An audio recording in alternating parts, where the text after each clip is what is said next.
Naku, bakit nagwawala na naman ho itong si Larry Gadon? Noong una, hinahamon-hamon mo itong si VP Sara. Sige, takbo ka. Tingnan natin kung mananalo ka sa 2028. Ngayon pinatulang ka, nag-iiyak ka naman. Buti pa Larry Gadon, ilatag mo na yung kandidato mo sa 2028. Mangampanya ka na ngayon pa lang. Dahil base sa aking nakikita, hindi pa nag-uumpisa ang eleksyon, panalo na itong si President Sara Duterte. Hinahamon ko itong si Larry Gadon. Ilatag mo na ang iyong kandidato, tayo magkaalaman na dito sa PH Update. Dito sa video na to, di ho natin malaman kung anong kinain nitong si Larry Gadon o anong nabalitaan niya, bakit bumubula ang bunganga niya. Dahil ba yan doon sa nabalitaan mo na nag-anunsyo na itong si VP Sara? Di ba hinahamon-hamon mo siya?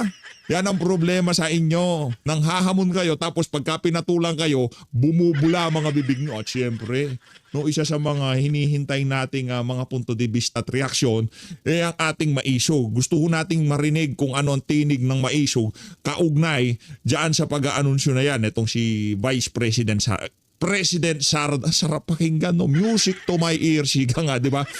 President Sara Duterte, tapusin. Yan ang sigaw na sambayan ng Pilipino. Tapusin na ang kawalangyaan ng administrasyon na to. Pero bago yan, isang like at isang subscribe. Masaya na ho tayo dyan. Naku, hype na hype ho tayo ngayon kasi napakagandang balita ho nang nangyari kaninang umaga. Isang like at isang subscribe. Masaya na ho tayo dyan. At sa mga gusto sumali sa ating community, alam nyo na ho gagawin. Yung join button, nandyan lang ho sa baba. Bago ho natin pakinggan ang mga punto de vista ng ating maisog. Siyempre, alam nga namang akong sasalansan dyan kay Larry Gadon. Hindi ko papasalansan sa iba dyan. Gusto ko ho ako ang sasalansan dyan. Gusto ko sa 2028, yan ang makabalagbagan ko. Ay sa bagay, wala pa lang viewers yan. Anak ng toka. Wala pa lang nanonood dyan. Di pwede. Sino ba pwedeng makabalagbagan dyan? Yung rakistang abogado. Gusto mo balagbagin natin yon? Balagbagin natin. Malagad na. Madalang lang akong bumalagbag dito. Anak ng tokwa, pag binalagbag ko yung na yon, yung rakistang abogado. Anak ng tokwa, may banat ho yun doon sa kay Senator Bato, Senator Christopher Bongo. Aanuhin ho natin yon. Isang araw magkakamaayos na oras sa atin yung mama na yon. Umpisan ho natin ang ating talakayan dito sa aso ni Marcos Jr. na bumubula ang bibig ngayong mga panahon na to. Larry G, sok pa. Walang kapanapanalo itong si Sara na ito kung tatapos siya bilang presidente.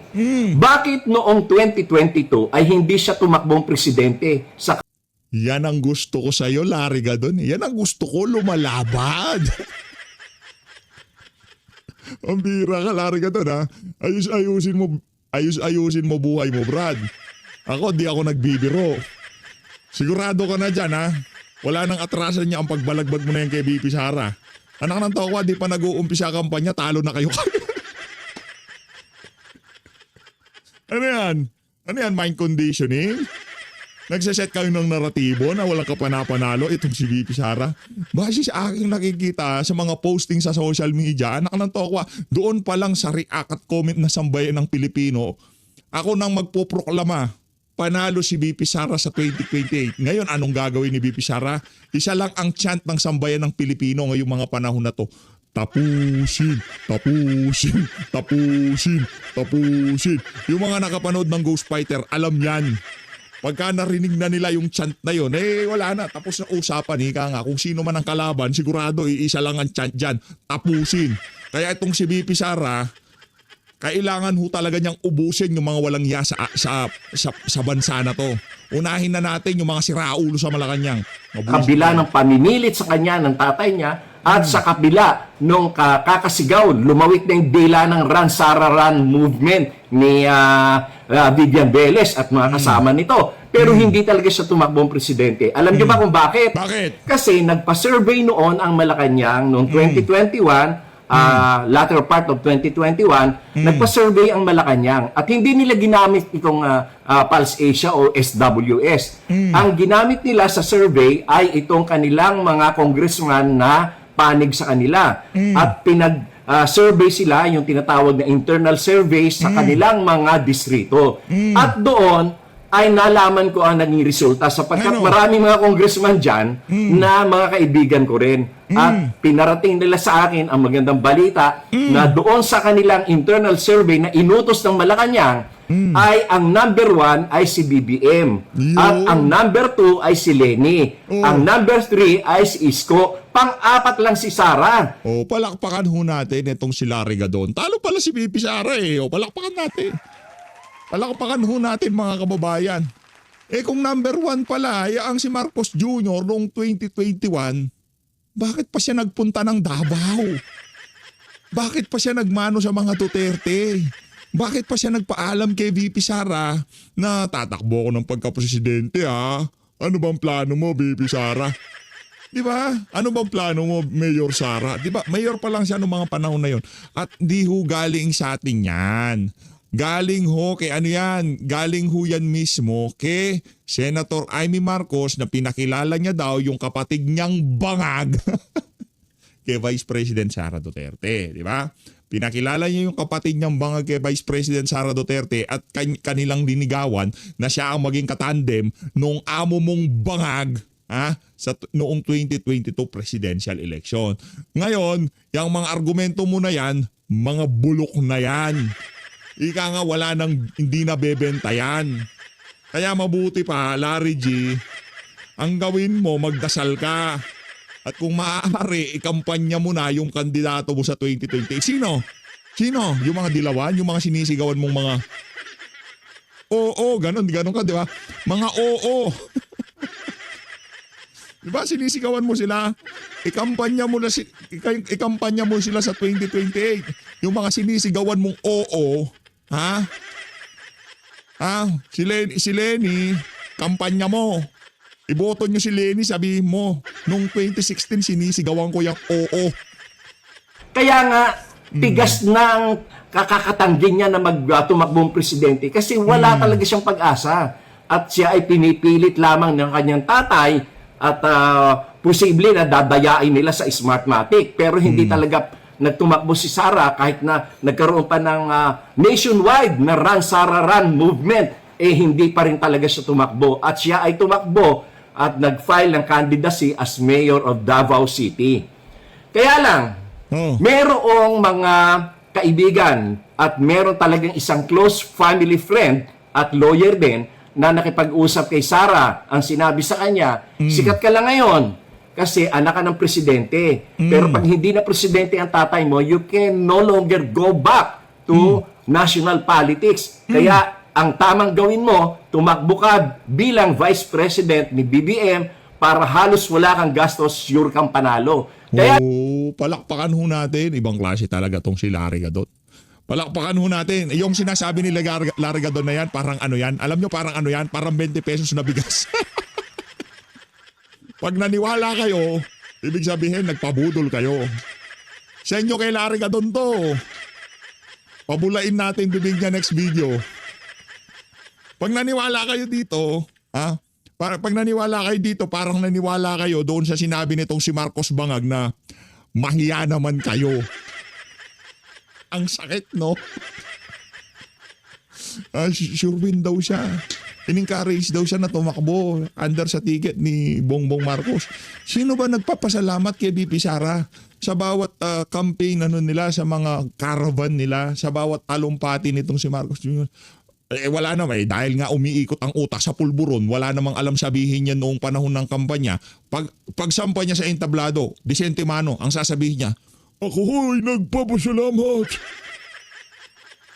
dito sa aking Vice President dahil sa napakaraming aplikante. Ako ang kanyang pinili kahit na-addict ako. Yan ang mga katagaan nitong si Bangag noong panahon ng kampanya. Baka nakakalimutan mo, Larry Gadon, dahil sa anong kadahilanan siguro, dahil sobrang stress ka sa trabaho mo, yung poverty alleviation, mula nung pumasok ka, lalong dumami yung mga mahihirap. Kaya kung ano-ano na lang pinaggagawa mo, Brad, may trabaho ka, gawin mo yung trabaho mo bilang poverty alleviation. Diba? Yung mag-focus ka doon. Wag mong, okay lang naman magkomento ka once in a while, di ba? Wala tayong issue dyan. Pero pagka binudol mo na sambayanan, may kalalagyan ka sa akin, lanya ka. Ayun ang nangyari. Nagkaroon ng arrangement na ang naging tulay nito ay walang iba kundi sila Governor Garcia, si former President GMA, at si former Speaker Martin Romualdez, at yan ay nabuo yung pagkatakbo niya bilang Vice President. Pero kung si Sara lang, wala talaga siyang panalo. Wow. Wala tang panalo kung siya ay tatakbong presidente. Wow. Lalo pa ngayon na lumabas yung mga anomalya dyan sa confidential and intelligence funds at yung kanyang kapabayaan bilang Secretary of Education, at lumabas yung katotohanan na siya pala ay walang alam, boba at tanga. Kaya lalo lang na hindi siya mananalo dahil ang mga tao ngayon alam na ang karakas niya. Alam niya na wala siyang kapasidad. Wala nga siyang nalalaman kung ano ang nangyayari sa mga gobyerno natin eh. Kaya walang kapag-asa yan. Drama na lang ito, yung tinatawag niyang pagtatakbo ng 2028 para ang magiging depensa niya dyan sa impeachment case ay yung political persecution nito kasi tatakbo akong presidente. Oo, adik ka na din, babat advance ka mag-isip. Kalma lang. Kalmalicious ka lang, brad. Wag ka adik ka na din ba, Larry G? Tatanong ako, yung mga ganyan, advance mag-isip, mga merong tililing sa utak yan. Di ba? Bangag ka na rin ba? Huwag ka masyadong advance mag-isip. Di ba? Ano gagawing defense mechanism yan pag anak ng toko, kahit di naman mag-anunsyo si BP Sara, kakampanya pa rin namin siya. Kahit meron siyang ibang in-endorso, kakampanya pa rin namin siya. O, balas yun na lang. Nag-decision siya na tapusin. Lalagot ka, lari ka doon. Nako, ipapabalik lahat na sinweldo mo kasi wala ka naman daw ginawa. Gusto nilang hadlangan ang katatakbo ko. Dami mo sinasabi. Dito ako kayo maisog. Buti pa kayo maisog. Sigurado mga pagsasalansan talagang, at least ito hindi na disbar, di ba? Yung isa dyan disbar, di ba? Hindi na makapag-practice ng pagkaabogado, di ba? Kasi tinanggalan ng karapatan dahil kung ano-ano lumalabas, bumubula-bunga nga. Pagkatapos mong tinawag na oo lahat ng mga dilawan at tinklawan, sa 2028, kampanya mo sila ha. Pagsama-sama kayo, mga walang niya kayo. Ay, naiintindihan ko na bakit hindi to pinansya ni dating Pangulong Rodrigo Duterte. Meron din ho palang sapak sa utak. Kala ko dati, sabi ko, hindi pinapansin ni Tatay Digong tong si Larry ka doon. Papampam to papampam Ha? Hindi niya pinapansin to si Larry ka doon. Meron palang sapak sa utak. Dito tayo. Pakinggan natin ang ating maisog kung ano kanya mga punto de vista. Alam ko naman na susuportahan itong si Atty. Vic Rodriguez, yung si Vice President Sara Duterte. Ang gusto ko lang kumbaga dito, meron kasing kumbaga merong sariling nanunood dyan. Merong sariling nanunood kay PH Update. Iba-iba yung mga viewers natin, no? Yung mga DDS vlogger, di ba? Kaya hindi naman vlogger itong si Atty. Vic. Kumbaga siya talaga ang tinig ng yung organisasyon na tinayo nitong si dating Pangulong Rodrigo Duterte. Bago siya mapadala sa dahig, yaang maisog na yan, tinig maisog. Yan hong kung di tayo nagkakamali, pinakahuling organisasyon na binuo ni Tatay Digong yan. Yang maisog na yan, no? Kaya tayo ay nakikiisa dyan sa galaw ng maisog dahil talagang suportado natin itong si dating Pangulong Rodrigo Duterte. Kahit hindi tayo rin i-recognize na member. Basta maisog tayo tapos ang usap. Yan! Si @iya_Simeon. Yes, finally, nag-decide na si VP. Pati po ito, we'll take notice of this comment from @iya_Simeon. Yung sabi po niya, yes, finally, nag-decide na si VP. Yun nga ho, yung matagal na nating pinag-uusapan dito sa Tinig Maisog.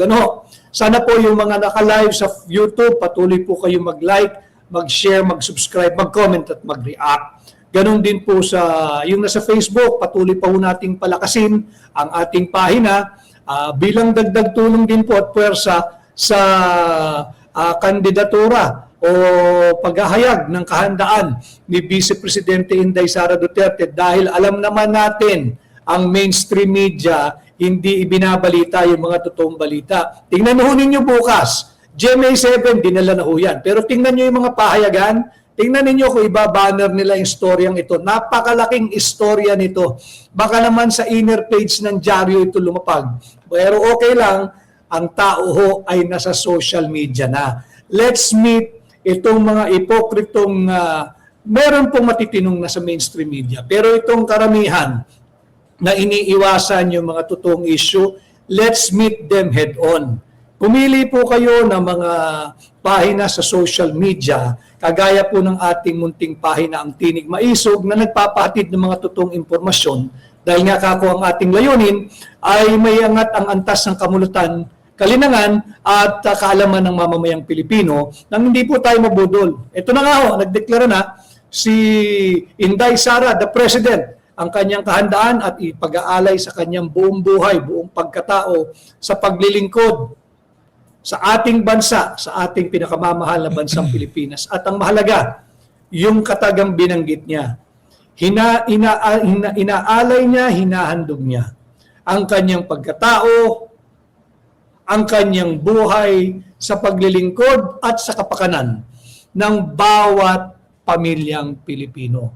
So ito ho ay welcome news at ito pong comment ni Iya Simeon, yes, finally nag-decide na si VP. Malinaw po sa naging payag ni VP Inday na it took her no less than 47 years. Linaw ho ng pagkasabi niya eh. It took her no less than 47 years to realize that her life is not just her own. Struggle po kasi yung magdedesisyon ka kung ikay tatakbong presidente o vice-presidente. Mahirap po yun eh. Sapagkat hindi po yan yung parang nangyayari ngayon. Gusto lang pala makuha yung titulong presidente. Pero ayaw mag-astang presidente, hindi po yung astang presidente presidentiable, kundi ayaw maging ama ng Republika ng Pilipinas. At ngayon po, talagang may sakit ang ating bansa. Balik na naman po tayo sa pagiging sick man of Asia. Bagsak ang foreign direct investment, bagsak ang turismo, bagsak ang ekonomiya. Bagsak ang halaga ng piso, nakaka-recover lately, pero bagsak pa rin, mababa pa rin. At sinisira po ang lahat ng institusyon. Ang kinakailangan po ng bawat pamilyang Pilipino, ang kinakailangan po ng bansang Pilipinas, ang kinakailangan po ng bawat overseas Filipino workers ay ang pagkalinga ng isang leader na tatayong isang tunay na ina sa bawat Pilipino at sa bawat pamilyang Pilipino. Ito na po ang ina ng sambayan ng Pilipino, ang ina ng Republika ng Pilipinas, ang ilaw ng ating tahanan, Inday Sara, the President. Yan po ang ating pakay ngayong hapon. At bilang tugon, hindi ho naging madali sa kanya. Sinabi po niya malinaw.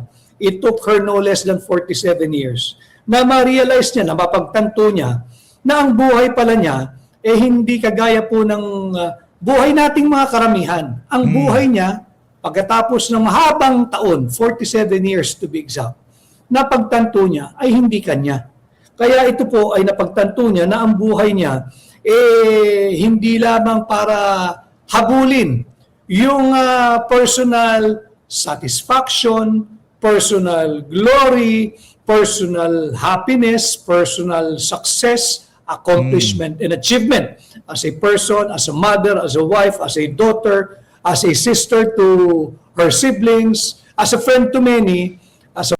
Sa tingin ko yung ito lang naman ay akin. Sa tingin ko yung Diyos ng tadhana talagang pinilit si VP Sara. Linagay siya doong sa sitwasyon na hindi na siya pwedeng humindi sa kanya. 'Di ba? Sabi siguro ng Diyos ng tadhana, kahit sinong malagay na leader diyan sa Pilipinas, kung hindi rin lang naman Duterte, magkakanda hendot-hendot yan, nga, 'di ba? Walang mangyayaring matino diyan. Ngayon, sa kung anumang misteryosong kapangyarihan ng Diyos ng tadhana, sa kung ano pa mang kaparaanan dahil merong pagkastabor nitong si BP, aminin na natin, merong pagkamatigas ang ulo talaga. No? Dati, sabi ng Diyos ng tadhana, takbo ka presidente. Ayoko tumakbo. Ayaw mo tumakbo. Sige. Vice President ka. Gusto ko presidente ka, ayaw mo tumakbong vice Ayaw mo tumakbong presidente, magbibisi ka pala. This time, 2020, tatakbo ka hindi?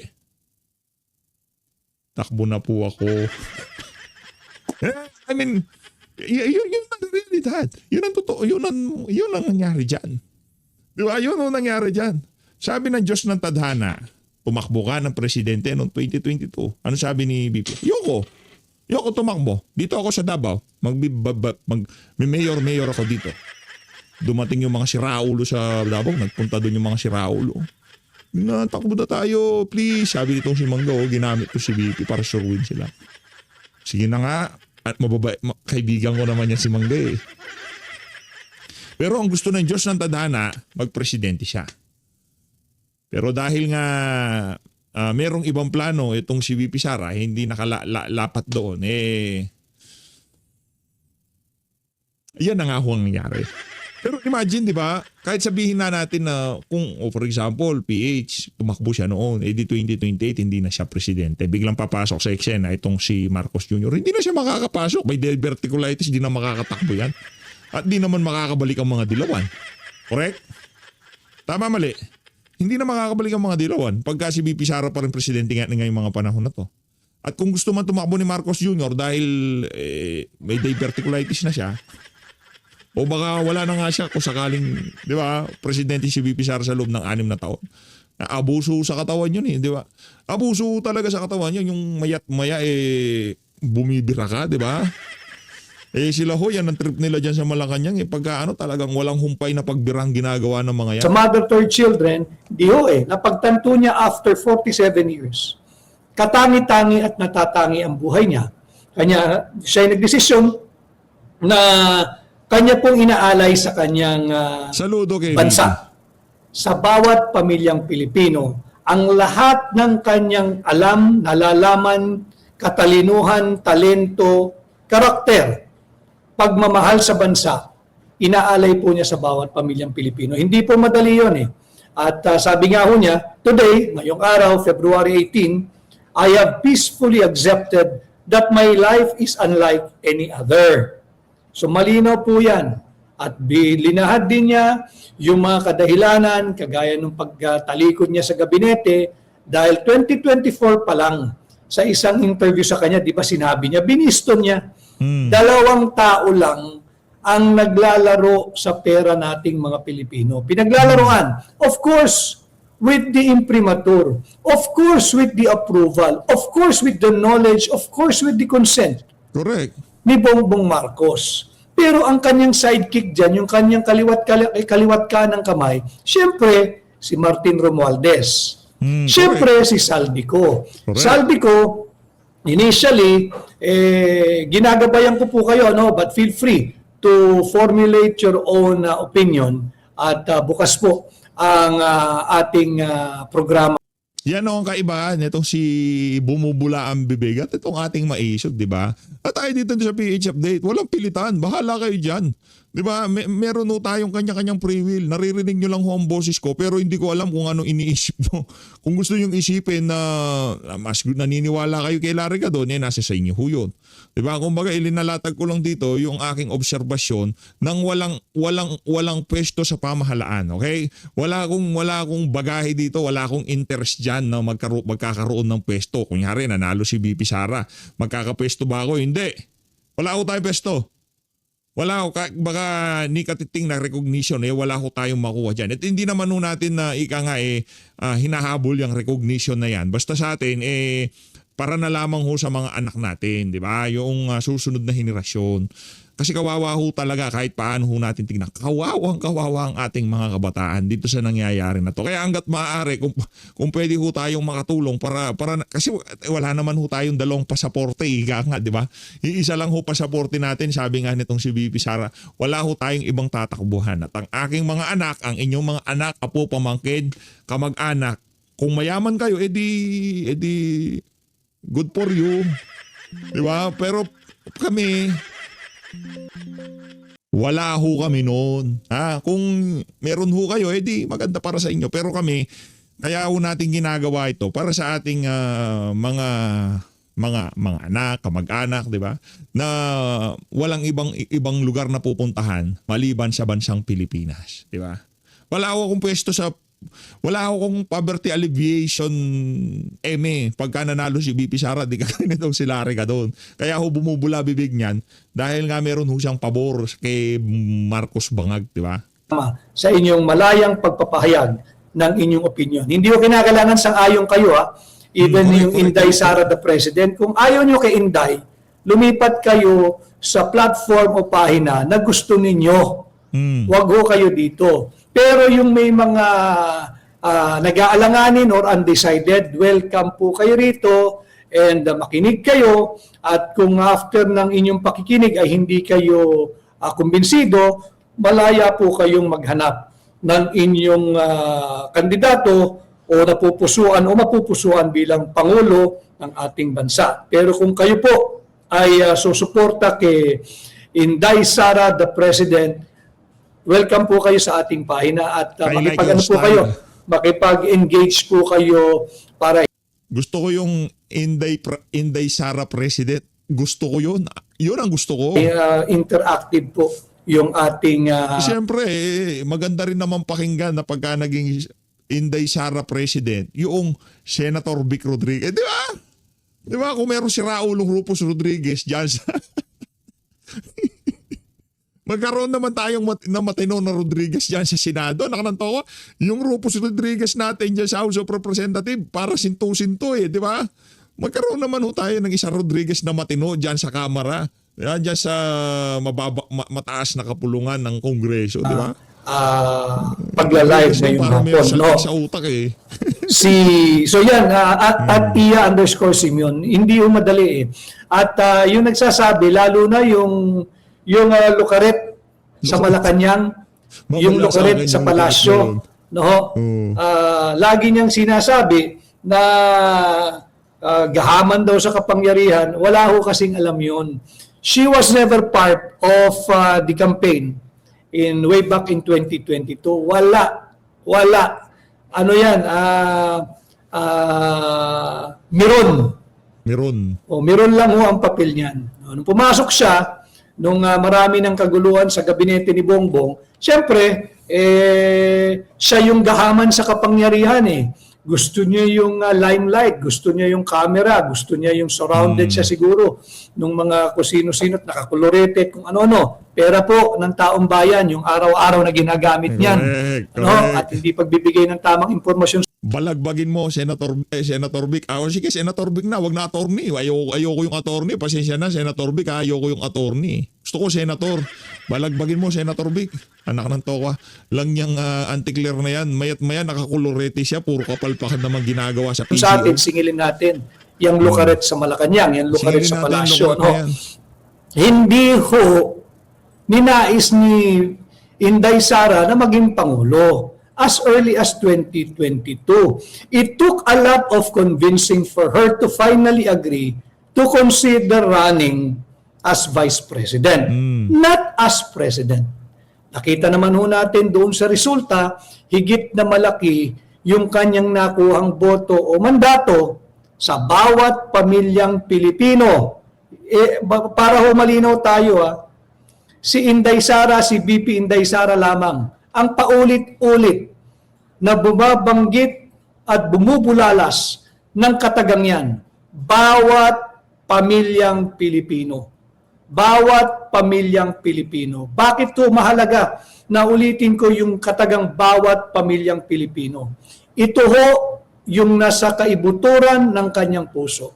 Ito ho yung nais niyang paglingkuran. Ito po ang kanyang poprotektahan. Ito po ang kanyang itataguyod para meron pa pong abutan. Yung ating mga anak, yung kagaya po naming mga bata pa yung mga anak, para po meron pang abutan na Pilipinas. Yan. Para po meron pang patuloy na mangarap o aspiration o ambisyon.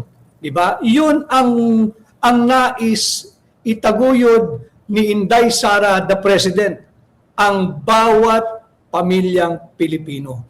Inuulit-ulit po natin ito bago pa gayahin, nakawin, hijackin, ng kung sinong mapagpanggap na sasabihin siya'y nais ding maging Pangulo upang paglingkuran ang bawat pamilyang Pilipino. Yes, Saludo, you heard that first from Inday Sara the President. Kanya po natin inuulit-ulit.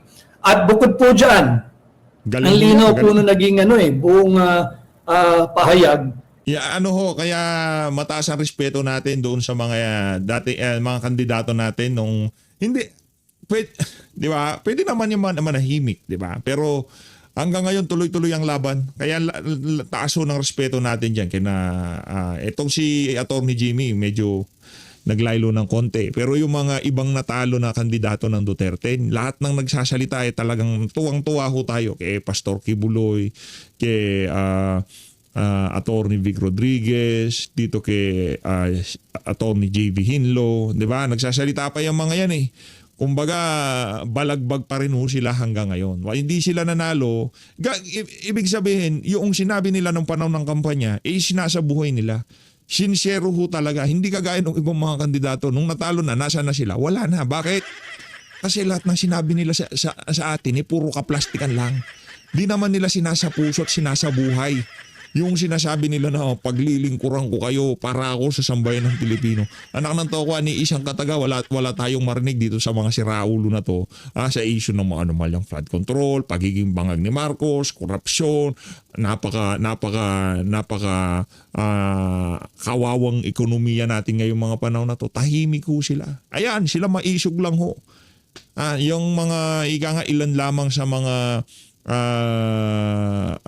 Duterte ang talagang tuloy-tuloy ang pagbira ngayong mga panahon na to.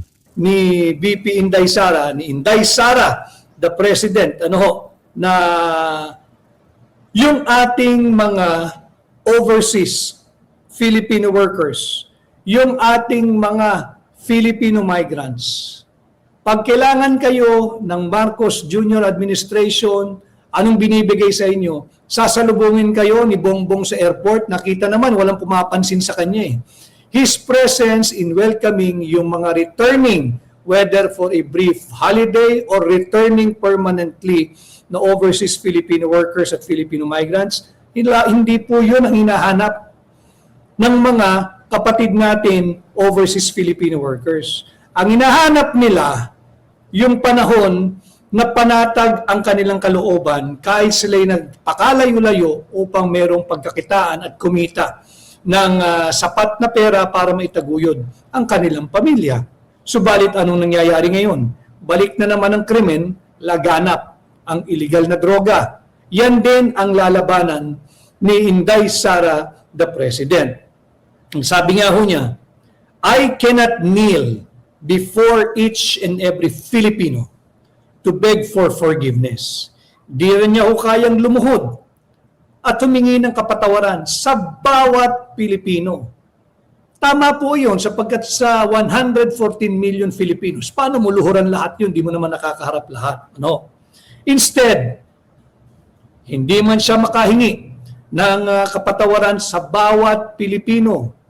Ang kanya pong inaalay niya ang kanyang buhay, ang kanyang lakas, ang kanyang hinaharap, ang kanyang kinabukasan sa pagsisilbi sa ating bansa at ulitin ko, sa bawat pamilyang Pilipino. Marami pong salamat sa mahigit maglilimang-libong live viewers po natin ngayong February 18, Saludo, 2026 ang ating pabagat Inday Sara. Palakpakan natin itong maisog, grabe. Palakpakan natin, 5,000 live viewers. Hindi madali yan. Kumbaga talagang inaabangan ka na. Pagka nakita na nagpop-up, automatic pindutan na yan. Ibig sabihin talagang meron na hong perming viewer itong si Maisog, Tinig Maisog. Saludo. Sara the President. Kailangan po natin siyang tulungan. Para pong ito yung ginagawa natin sa Hakbang ng Maisog. Incidentally, I'd like to thank lahat po ng dumalo kahapon sa Hakbang ng Maisog Luzon-wide Leaders Forum, Leaders Meeting na ginanap po sa Maynila kahapon, maghapon kahit po tayo ay nagdiriwang ng Chinese New Year kahapon, ay nagtatrabaho po ang maisog at isinusulong yung mga ikabubuti ng ating bansa. No? Saludo, So maraming saludo. salamat sa lahat ng hakbang ng maisog na dumalo po sa ating ginawang Luzon-wide Leaders Forum kahapon. So yun din at ang sinabi rin niya na meron pa siyang takot para sa ating mga anak, para sa inyong mga anak, para sa aking mga anak, para sa mga batang Pilipino. Kanya po ang sinasabi nga niya, yung pag-aalay niya ng kanyang buhay at yung kanyang intensyon, pagsilbihan. Ulitin ko ang bawat pamilyang Pilipino. Kanya, inayaya ko po ang lahat ng sambayan ng Pilipino. Ako po si Atty. Vic Rodriguez, Pilipino abogado maisog. Ang aking pong presidente, si Inday Sara Duterte. Sana ho, kung inyong suportahan si Inday, ay in your own personal pages, Facebook, YouTube, sana ho, maglabas din ho kayo ng statement of support for Inday Sara, the President or our incoming President. Ano ho, tulungan po natin, hindi ho madali na makahanap tayo ng isang taong may magandang karakter na may tunay na magandang layunin para sa ating bansa. Ito na po Totoo yan, yung totoo tao. yan. And I'm sure, in the days after her bold pronouncement today, aatakihin na naman po yan. Wag na po Correct. tayong matakot doon. Wag na po tayong matakot doon. Kung yung tao, inalay na ang kanyang buhay para sa bawat pamilyang Pilipino, wala rin po dapat tayo ng pag-aalinlangan. Correct. Ito na po yung inaantay ng marami. Baka na. Na tatakbo ba yan, Atty. Vic? Baka naman hindi tumuloy, hesitant, ambivalent. Ito na po iyon eh. Yan na. Kagaya po nung naging pahayag ni @Iya_Simeon. Yes, finally nag-decide na si VP. Now that she has finally made known at nagproklama siya na kanyang inaalay ang kanyang buong pagkatao at buhay sa bawat pamilyang Pilipino, tulungan po natin si Inday Sara, si Vice President Inday Sara. Magpalabas po kayo ng kukunin natin ito. I'd like to address this. Si Mark's Dishes. Hanggat nandyan si George Garcia sa Comelec, matik dadayain nila si Sara. Mark's Dishes at mga katulad mo, at ako rin, guilty Mark's Dishes, na may ganyang sentimiento, let us drop that defeatist attitude. In fact, pag naglabasan mo kayo, and I feel with this announcement of VP Inday Sara the President, and nakikita ko sa aking harapan ngayon, 5,000 mahigit na live viewers. Ito po'y dahil sa ating pinag-uusapan, Inday Sara the President.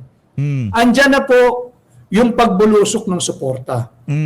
Ipayag natin, kagaya po ng aking sinabi, kung pwede kayo maglabas ng similar video or do your own way, your own style of communicating. But in my page, dito sa Tinig Maisog, ako po si Atty. Vic Rodriguez, Pilipino Ano lang natin, i-push lang natin yung issue nitong yung nag-comment kay Atty. Vic Rodriguez about kay George Garcia. Hindi, wag niyong isipin yun, nadadayain lang na walang mangyayari. Bilang na rin yung maliligayang araw niya si George Garcia dyan sa Comelec. Dayain na ni George Garcia lahat ng mga kandidato, wag lang si VP Sara. Alam niya yan eh. Kasi paano mo dadayain yung eleksyon kung hindi yun ang ibinabalita ng survey? Kasi madalas kung ano yung survey, yun ang refleksyon ng botohan, di ba?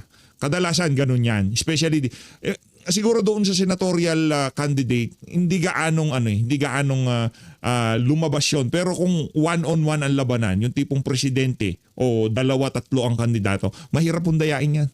Alam din ni George Garcia na siya malilintikan pag nagkataon na linoko niya ang election na yan, presidential lolokohin mo. Yan ang tinangka nilang gawin kay dating Pangulong Rodrigo Duterte. Kaya 16 million. Balita ho natin lampas 20 million ang boto nitong si dating Pangulong Rodrigo Duterte noong 2016. Dinaya na ho yung bilang na yon. Kaya dito kay VP Sara, pagka tinangka nilang dayain ito, hindi na ho tayo sa PH Update ang mga ngalampag dyan. Yung bawat isang Pilipinong bumoto sa kanya na hindi nila matatanggap, lalo na yung mga taga Vismin, yung mga taga Visayas Mindanao, magwawala ho yan at pupunta dito kay George Garcia at sisingilin siya kung anong nangyari diyan sa eleksyon na yan. Abogado Maisog, Inday Sara ang Maisog. aking Pangulo. Malinaw po yan. Maglabas po tayo ng ganitong pahayag ng suporta upang matauhan yung mga taong pinagdududahan at pinagsususpetsya ng marami na mandadaya.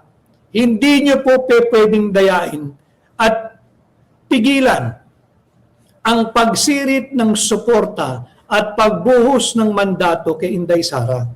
In the same manner, I had it from a very, very good source that a fourth impeachment ay ikinakasalaban kay Vice President Inday Sara.